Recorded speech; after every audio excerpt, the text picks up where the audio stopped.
Mulangazi Kikomo Sharifa.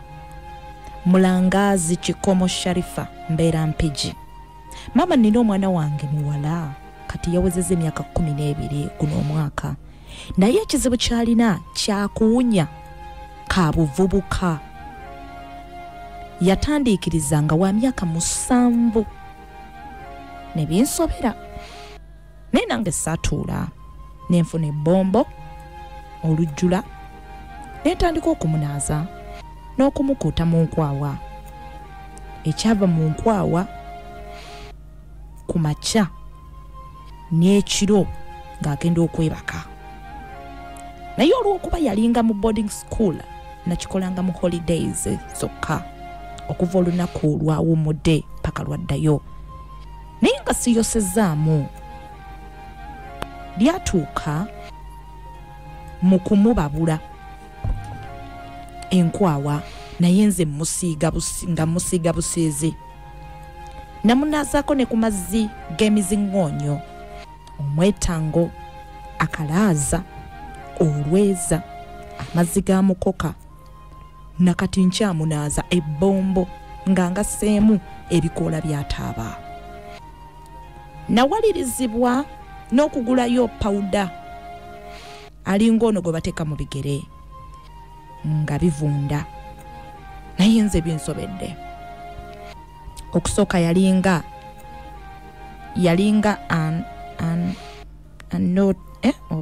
anooterera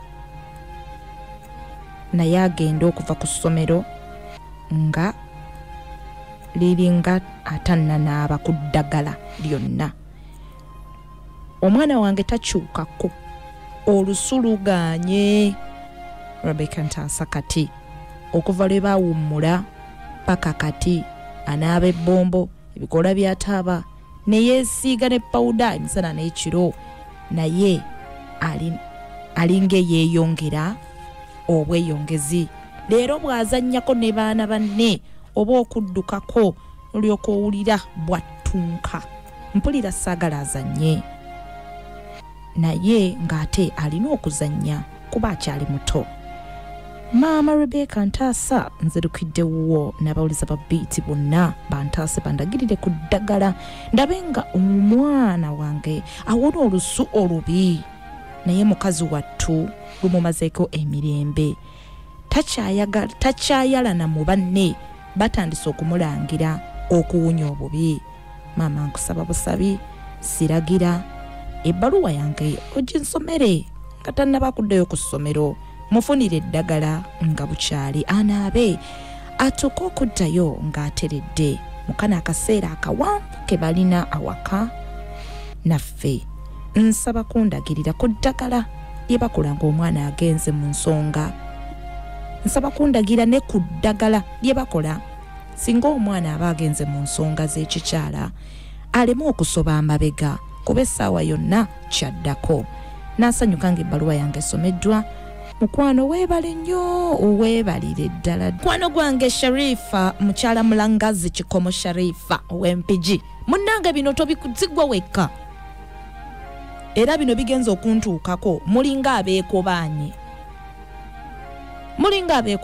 Mukyala Sharifa ebbaluwa ziri 6 naye mwenna mufaanaganya ekintu kyekimu. Kya mwana abaana kati gw'olina omu. Kati ate waliwo Nalongo Mariam ekitebi yalina 3 nenga naye agamba abanaazizza eddagala. Yenga mukama mulungi. Kakati ate waliwo omulala Nalumansi yangambye naye alina omu. Ono wezzira obwe ate bo nga balina n'ensiko ebanoga eddagala. Ye Nalumansi Joweria ezzira obwe. Kati omulala ye mukyala Zaalwango abeera wano Kibuye. Ebbaluwa zammwe zonna zifaanaganye. Muli abantu 6 then owookuna ndowooza yeggwe. Ndi omukyala owokutaano kandabe eyiye kyalani ono mukyala Namukasa Anet naye alina abaana ate ye ababe balenzi naye nga naye abanaazizza buli kimu. Ono w'ekiruddu nga naye asaba ddagala lyerimu. Bannange waliwo omulongo Nakato Aida ono w'Entebbe, zonna zezimu kyova olaba amanya gammwe nga somya sagamugamba Ebbeka ebbaluwa zaffe ate tewazikwatako ate biki nedda mwenna mufaanaganya ekintu kyekimu. Wulidde Nalongo Mariam Ekitebi, Nalumansi Joeli Yezirobwe, Zarwanga Ekibuye, mukyala Zarwanga Ekibuye, mukyala Namukasa Anet Ekiruddu ne mulongo Nakato Aida Entebbe. Saako naawe munnange mukyala Mulangazi Kikomo Sharifa ate gwoli w'Empigi. Mwenna nsonga z'abaana kuwunya lusu eddagala muli banaaziza naye tebateredde. Okay, tugenda kukikwata mpola mpola kuba kino kirimu n'abaana abalenzi. Okay, then ono mukyala Yanjo ayogeddeko eddagala libawa abaana nga bagenda mu nsonga. Ndowooza kyekyo kyokka gwe kiki ekyawukanyeeko ku kyabanno ku ddagala bakola ng'omwana agenze mu nsonga ez'ekyala. Okay, kati gwawo yawukanireko naye ebisigadde byonna mubifaanaganya. Tugenda kukwatira wamu mpola mpola ng'ali akatogo osanga bw'oba okikola ate olina ky'osobyamu. Okay, okuteesa, okuwabula, okuluŋŋamya amasemo nga guddewo. Tetuuli ku mukyala omu yekka, mukyala Mulangazi Kikomo Sharifa w'Empigi, naye tugasse n'abaana abalala kubanga ebbaluwa 6 nga zifaanagana wallahi kireka kizibu kinene nnyo. So mukyala na maama Nalongo Mariam Ekitebi mukwano naawe nkusaba obeereko. Mukyala Nalumansi Joeli Yezirobwe, mukyala Zarango Mary Ekibuye, omukyala Namukasa Anet Ekiruddu ne mulongo Nakato Aida Entebbe. Mwenna tugenda bakwasaganyiza wamu era sagala ogambe nti ngenda funayo olunaku olulala ate ensome buli omu kinoomu kubanga bifaanagana muntu wange. So kkiriza tukikwasaganyize wamu ku lw'abaana baffe. Naawe ataawandiise omwana ayinza okuba nga ali bw'atyo, si mulenzi si muwala, kati okuteesa nze nkuguddewo. Mukwano yogerako naffe. Wange maama.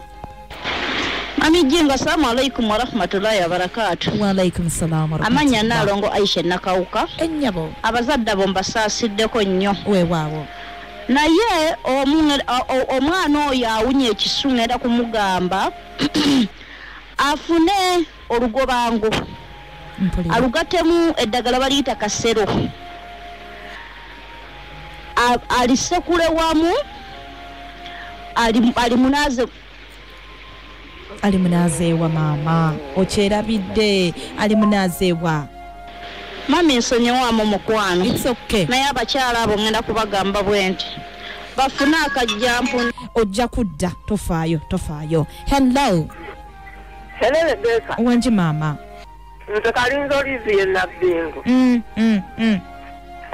Omukyala oyo iye mukwano addire ebbombo ateekemu Oh no, onangambye Becky, we are on, even my maid is too much. Mugambe teri kuswala eddagala alikozese. Wange mwana mama we balekuweereza ennyabo mbadde nsaba maama wange oyo asooka akwata omwana amutwale mu ddwaliro amukebera endwadde gye bayita kabootongo. Okay, ekyo ekisooka kabootongo kyakolagana na musana agira okulaba omuntu ng'atuuyanye sigadde topisika ekasanga ati baseka mutwale endwadde ya kabootongo. neyanziza nnyo mukwano neyanzege abakyala ekyo mukiwulidde. Wange nze akawesese bobo ennyabo kakati omwana oyo mukyala omuwa eddagala lino ennyabo afumbe olunyereketu addire olunyereketu anaabe oba afumbe akalaaza anywenga akanywenga bunyi takanaaba bunaabi. Omwana Makayi amuyenge makayi ebbombo aliyenge yekuba omubiri gwonna buli lunaku. Ennyabo nze Kawesa Aisha Sebobo. neyanziza nnyo mukwano neyanzege. Olina Rebecca Jingo. Becky we bali kuweereza ekyo kitegeeza nti ekintu ekyo kiri munda lusulubira ddala munda ati omwana yafuna ejjirikiti omukyalo yafuna ejjirikiti ateekemu kamunye ateekemu ekiwankulaata abifumbe ebipapajjo by'ejjirikiti abifumbe bijje bulungi kitegeeza nti agenda bifumba bikalireko ng'ebikopo nga 2 oba 4 then ayongeremu amazzi amaki amalala omwana yabeere ng'anywa ku ddagala eryo nga likola ki nga libuguma anywa kitundu kya kikopo ate alituule namu ng'era libuguma bw'amala otutuulamu eddakiika nga 3 ng'agenda anaaba olunaku okunywa akikola emirundi nga 3 then kino ekyokutuulamu ne bwakikola emirundi nga 2 nze nkakasa nti omwana oyo ajja kukola ki ajja kutereera weewaawo ajja kutereera bulungi sigadde nze Fiona Kajjansi gumbeere bulungi neyanziza nnyo mukwano Fiona Kajjansi olina Rebecca Jingo Jessica e London agambye Becky webale kutuweereza nze jjajja wange yaŋŋamba kukozesanga ka komokomo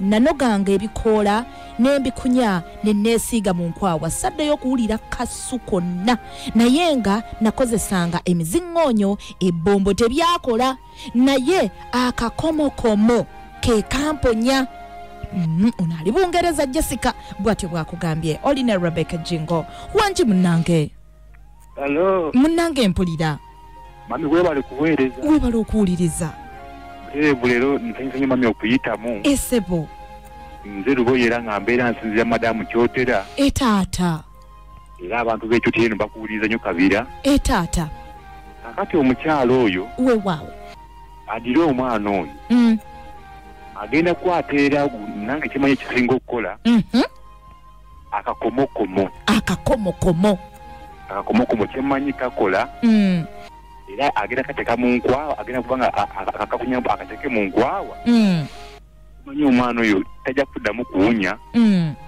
yadde n'akamu abantu b'ekyotya mami bakuwuliriza nnyo bandabire nnyo mukama wange wangi maama waffe sizza nnyo webale emirimu webale okutuweereza nkale nnyabo nze nno kaakati era ajja tyayisa wano ewakaliga naye nze kyensuubira ebyo bene bidagala nga babimukuusa ne bigaana taddamu kumukuuta kidagala kyonna yadde okuddamu okumuwa eddagala egganda akeere ku makya agende mu supamaketi aguleyo akazigo akagundi kebayita shuwa kebayisa mu nkwawa akashuwa akamugulire kajja muvumula byonna taddamu kumuzzaako kigambo ddagala gganda amuviireko ddala njogera nakyo nga kirinako obujulizi nti nalina omwana wange Manyuka naye yali bw'atyo n'atuuka n'okulemwa ku ssomero ng'abasomera mu kisolo naye ng'olumu akomawo mbuuza kiki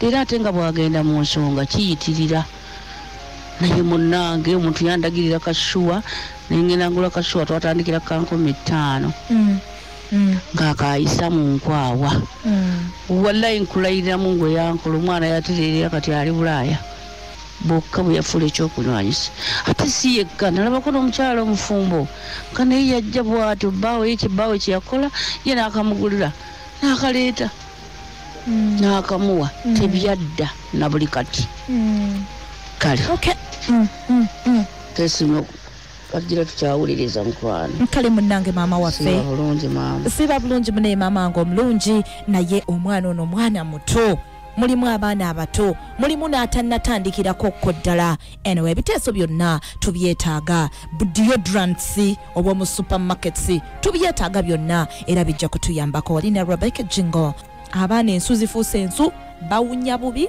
naye ate nga bakulaga nti bakozesezzaako ku ddagala ffenna ng'abavubuka lye twakozesa wakina nimu wakina mwetango wakina bombo n'ebirala bo be boogeddeko tho ebimu tebabyogedde naye boogeddeko bye bakozesezzaako ne banaaba naye ate nekisigala nga kwekiri tebereza omwana omuto okutandika ku myaka 7 ekyo kintu kiba kinene nnyo nno bannange paka nakati nga bwazanya ne banne era sigala n'olusu olwo era nakyo ekyo kiba kinene nnyo so tuli mu kuteesa yogerako nange Becky webale kuweereza Becky nze kyeŋŋamba omukyalo oyo asitule omwana we asooka amutwaleko mu ddwaliro ezzungu Beko okuwunya kwa kavubuka si kweko nedda. Myaka 7 n'okutuusa kati omwana akyawunye.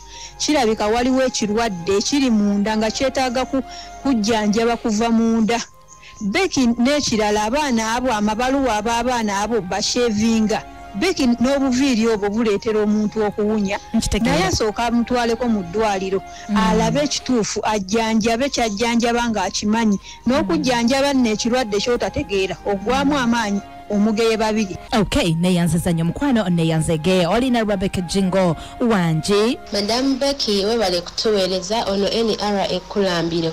Kakati ku ddagala ly'okuwunya ekisu manyi bino ebiragala bino endagala naye nga bigenda bifuuka bya yero n'obikwata n'obikunya n'obyeyiira then nebombo nalyo n'olikunya n'olyeyiira n'amazzi ng'ofumbisizza emizingoonyo ag'amazzi agasigala mu ntamu ng'ofumbye emmere nago n'oganaaba kijja kendeerako nsigadde NR ekkulambiro. Neyanziza nnyo mukwano NR ekkulambiro. Madamu Beko nansonyiwa okudda naye n'akalaaza ako akanaaba naye ng'akalaamiriza agamba siraaza mikisa gyange wabula ndaaza lizibu nakaakanaaze deni nalira ebbombo lyennamugambye asooka lyesiiga deni n'amala n'anaaba muno mu nkwawa namuno mu mpatanya munene nga mu bisambi aba ekkulambiro. Neyanziza Madamu Becky eddagala eddala ery'okusoba oyo omwana oyo okusoba nga agenda mu period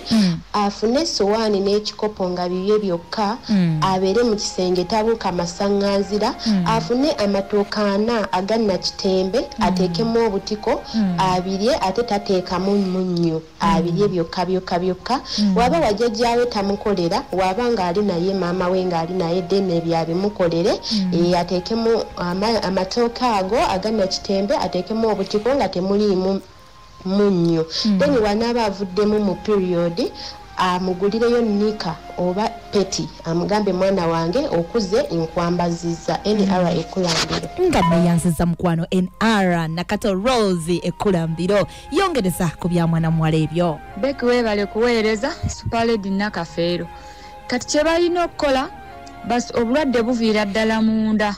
Ng'omuteesa abaddeko batera okuba nga mulimu kandida kabootongo naye basooke baddire enniimu buno obuti bwe bayita falawo buno obulinga Christmas tree bateekemu ne galiki bafumbe banyweko ngo kibuguumirize bwe bamala okunywako ekibuguumirize asobola n'okuddira baketi ng'erimu amazzi nga tegookya nnyo naye nga gayina akabugumu akatono basitameko beeyotoze kye bayita steaming then bw'abanga afunye enniimu nga amaze okunaaba ebyo atukudde amaze n'okwestiiminga asale enniimu n'ekikuta kyako ayisenga mu nkwawa bajja kuba bulungi. Ekyokugenda mu nsonga alina okwekuumisa obutiko obubaala abeere nabwo abeere n'olumuli ennyingo 2 edda baakozesanga mmuli ez'okubisenge naye kati engeri gye bakozesa bulooka babazisa minwe gy'amabaati.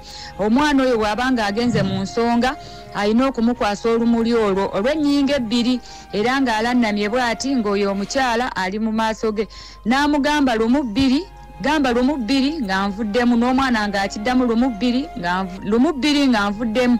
Kati bw'amala okukola ekintu ekyo ng'amufumbirako obutiko obubala ng'anywako bw'amala okubunywako obulala ng'abumuteeramu ng'anaabako talina kusala masanganzira okumala ennaku 3. Webale kuweereza Superlady Nakafeero. Neyanziza nnyo mukwano Superlady Nakafeero nawe yongerezaako muntu wange. Assalamu alaikum wa rahmatullahi wa barakatuh. Mami abakyala abo bafuna akajjampuni bakagattemu olugobango bakagattemu akaddagala ke bayita kasero balisekule omwana abeerenga nga alyekuuta mu nkwawa. Omukyala agambye ku kyokansira amabega eddagala ly'okukansira amabega mukwano kyabateeka nnyo ku mwana oyo agezeeko nnyo mutiisatiisa nti munnange bw'ogendanga mu nsonga bw'oti ombuuliranga oleme kufuna buzibu ng'ogenzeemu. Kati singa anaaba amugambye omwana oyo tamukkiriza kutambula kubuuka masaŋŋanzira amubazisa amataffaali ku nsonda y'ennyumba ennaku z'aba ayagadde okumalamu amubazise emmuli amufumbira amatooke gannakitembaana abeere nga agaliira waka okumala ennaku ze baba babaze nga tatambula oba amunaze akambula agattemu ebbombo n'olweza n'omwetango nalongo Aisha Nakawuka gemanyi neyansiza nnyo mukwano neyanze again